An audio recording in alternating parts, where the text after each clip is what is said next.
Bu cümleyi oluşturan sözcüklerle ilgili aşağıdakilerden hangisi söylenemez? Bir yelken engin sularda usulca ilerliyordu. Eşitlik eki almış bir sözcük vardır. Bakalım var mı? Var. Bir sözcük isimden fiil yapan ek almıştır deniyor.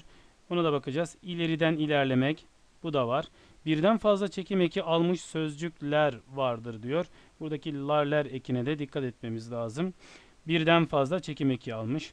Sularda dediğimiz zaman da evet birden fazla çekim eki almış bir sözcük bulduk. İlerliyordu dediğimiz zaman da yine birden fazla çekim eki almış sözcük bulduk. Dolayısıyla şu ler ekini kullanabiliriz artık. Doğrudur. Bir sözcük türerken ünlü kaybına uğramıştır. İlerliyordu sözcüğünün kökü aslında ileridir. İlerilemekteki i düşmüştür. Türerken ünlü kaybı olmuştur. Bu bilgi de doğrudur. Geriye E şıkkı kalmıştır. E doğru cevaptır.